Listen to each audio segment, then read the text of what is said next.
And I'd be happy to take any questions or any questions from the group here. This is the formal end of the conference, and I'll take questions. Representative Severson, you say that, can you back up this statement you made that they're rejected at a higher rate than others? What's the source of, I mean, how can you...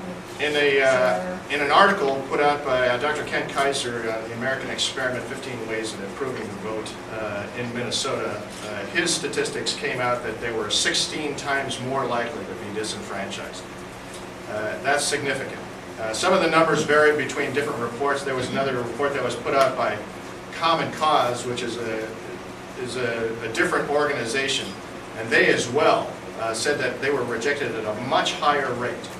Now the issue really becomes, why would our military, who are fighting for our freedoms, be disenfranchised at all? If anything, they should be the ones that are counted first. They should be the ones who are putting their lives on the line, and we ought to be making it very easy. In fact, we ought to be encouraging them strongly through a systematic redo of the way we get them to cast their ballots.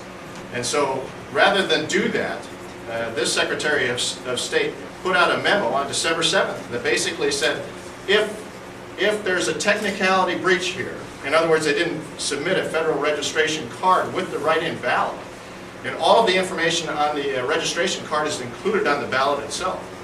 If that isn't included, then get rid of the ballot. But in the same memo, and I encourage you to take a look at it, in the same memo he says, you know what, if there isn't a signature or the signatures don't match on the ballot for the write-in ballot for those that are voting in state, and they let the election judge open up the envelope, then put it in the accepted category. So there were definitely two different criteria that were set forth there, and it was a clear disenfranchisement of the military vote. Can you just give me a definition of what disenfranchised means? Because couldn't a disenfranchised vote basically mean that if someone filed their absentee ballot late because they were overseas, wouldn't that include, in terms of the rate of participation, would that include? So if someone who is serving in Iraq or Afghanistan or Germany or wherever filed their absentee ballot late because of the late primary, they received it late, they sent it back late, would that constitute disenfranchised as well? I think there is a certain amount of systemic disenfranchisement. In fact, for the last 3 years, Representative Broad has had the bill in to move the primary date up. And Secretary Ritchie has been contacted by a military voters advocacy group out of Washington to say we need to move that primary date up, and yet he has refused to do that until this last year when we finally moved it up, and that was because of a federal mandate. But that wasn't his decision, that was the decision of the legislature. That's correct. That's what I'm saying, is he has not stepped up to the plate to try and enfranchise or to make it easier for our military to vote. And in fact, he has, via this memo, done just the opposite. Good question, Tom. Other questions? I think part of this process has been, for me, has been doing some research, but there are other groups like the Minnesota Freedom Council that's present here today, individuals who from a grassroots organization, from a grassroots movement, understand that our military had a wrong dealt to them in this last election. And when you start to look at the numbers of the votes that came back, we had over 13,000 military members that were eligible to vote absentee.